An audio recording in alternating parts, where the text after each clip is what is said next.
a professor of educational leadership at the University of Cape Coast, Professor George Toku Oduro, is calling for a more holistic approach in addressing issues related to education in the country. According to him, the country's inability to draw the lines between politics and issues of national interest will continue to hurt the nation in its quest to have quality education. He was speaking at the maiden State of Education in Ghana lecture series organized by the Educational Research and Innovation Studies at the University of Education, Winneba. In ensuring that future educational policies are collectively owned by Ghanaians irrespective of political, tribal, or religious orientation, it is important that questions around affordability, feasibility, and sustainability are placed at the center of the policy discourses right from the initiation phase. Questions such as the following will be strategically helpful. Is the policy affordable in terms of its sociocultural, private, political, financial cost? What is or will be the opportunity cost of the intended policy to stakeholders? 2, is the policy feasible or workable in terms of requisite resources, human, material, etc., for implementation within the context of access, quality, and equity? And 3, is the policy sustainable in terms of the political will to commit moral and financial support to ensure continuity beyond the lifespan of the initiator? Governments should rethink the following issues that I have identified with my engagement with the aforementioned policies. Like the PNDC, hostile reactions were received from the NPP, and the degree of threats and tagging that characterized contrasting opinions tended to silence citizens and stifle constructive implementation ideas. In future policy reforms, governments should create a non-threatening environment and embrace contrasting views on policy implementation. A national stakeholder forum devoid of political party discrimination should be created for constructive interrogation of issues. The issue is not with differentiated political ideologies, because in the West, there are political ideological differences, and yet their systems work well. I think what is killing us is the fact that before campaigns, you say so many things. Yes, you want power.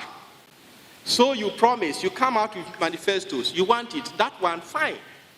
But once you win the elections, that manifesto must move beyond the political angle to a national angle, where you engage people irrespective of their party orientations to engage in your agenda, so that once you start implementing, it becomes the property of the people, the property of the nation. That is what we are missing. The political ideological differences, yes, they are there, but I do not think they are the issue. The issue is the over-partisanization of issues in the country.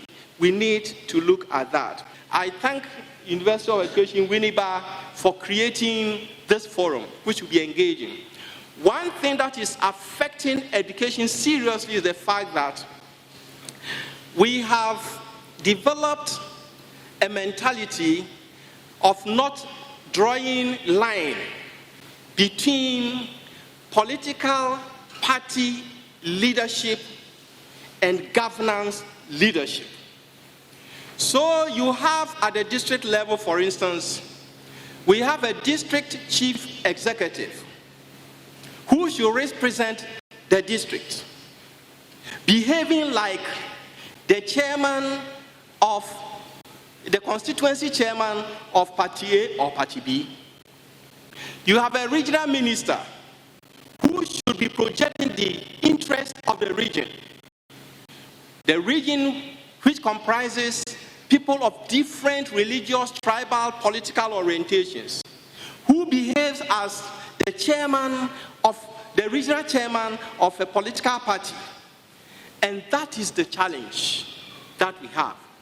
If we have presidents who behave like national chairmen of parties, if we have vice chancellors who behave as agencies of a particular political party, if we have deans who are behaving like agents of particular political party, then policy reform implementation will continue to be a challenge. This is one thing that we need. Also, a professor of the Institute for Educational Research and Innovation Studies, Professor Avia Nso, called for a concerted effort in tackling the challenges in Ghana's educational system. Time for us as experts and technocrats in education to initiate and have discussions on education. It appears to me that in most cases, we allow the media and the politicians to lead a serious discussion. This time, we are asking educators from this forum and out there across the country, in all the academic institutions. I'm sure our lead professor, Oduro, will lead in this, so that we, this time, will serve the menu for discussion and not the media and the politician. The latter objective motivated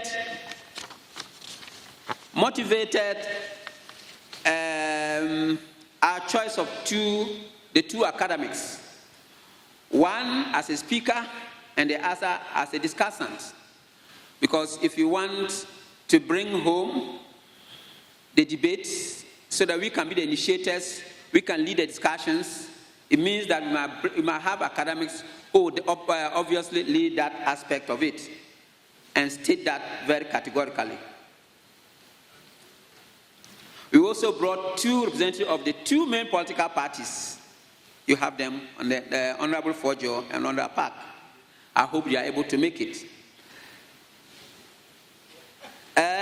Ladies and gentlemen, these are critical actors in the education space, and I mean the politicians. Love them or hate them, they will influence the policy, but that is not the case. The most important thing is that we must determine the focus and advise the direction. That is what we want this for.